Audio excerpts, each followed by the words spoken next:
Selama ini mungkin pemerintah mengasumsikan bahwa perusahaan-perusahaan itu, terutama UKM itu punya link terhadap sektor formal seperti jasa keuangan gitu ya, perpajakan gitu ya, pembukuannya juga sudah baik, sistem pembukuan UMKM itu sudah baik. Padahal kan sebenarnya UMKM kita masih jauh dari itu ya kan. Misalkan laporan keuangan bulanannya juga belum begitu formal, tidak ada external audit, begitu juga tidak terhubung dengan industri keuangan, itu kan agak cukup sulit untuk penyalurannya. Jangankan untuk perusahaan gitu ya, jangankan untuk perusahaan, BLT untuk konsumer, untuk rumah tangga miskin aja masih beberapa miss datanya kan. Butuh satu lembaga ad hoc yang digunakan pemerintah untuk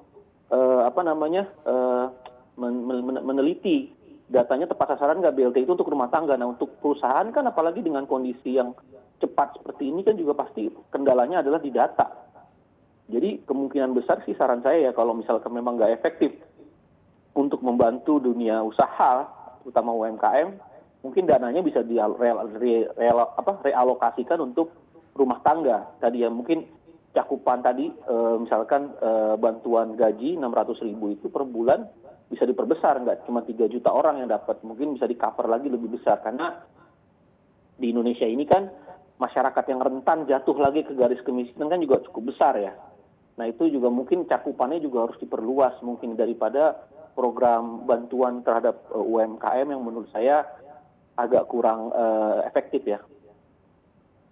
Tapi Anda melihat sejauh ini efektivitas dari BLT yang diberikan pemerintah kepada masyarakat, khususnya kan berbagai macam stimulus BLT, ada yang bantuan 600.000, ada juga bantuan kepada rumah tangga, ada juga bisa dikatakan bantuan pangan non tunai. Sejauh apa efektivitas ini berjalan Anda melihatnya?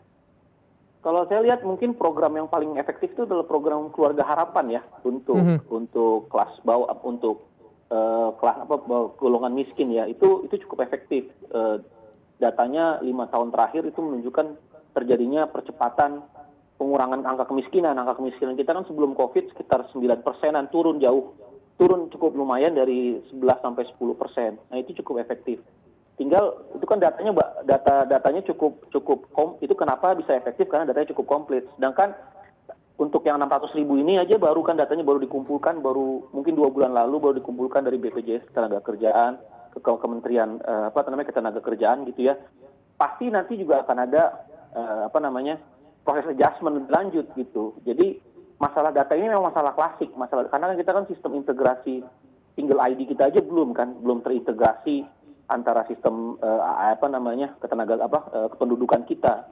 Jadi memang agak sulit. Jadi masalahnya mungkin ya untuk mempercepat prosesnya lebih efektif, saya rasa program Keluarga Harapan mungkin yang datanya sudah cukup bagus, itu bisa ditambah lagi manfaatnya ke masyarakat.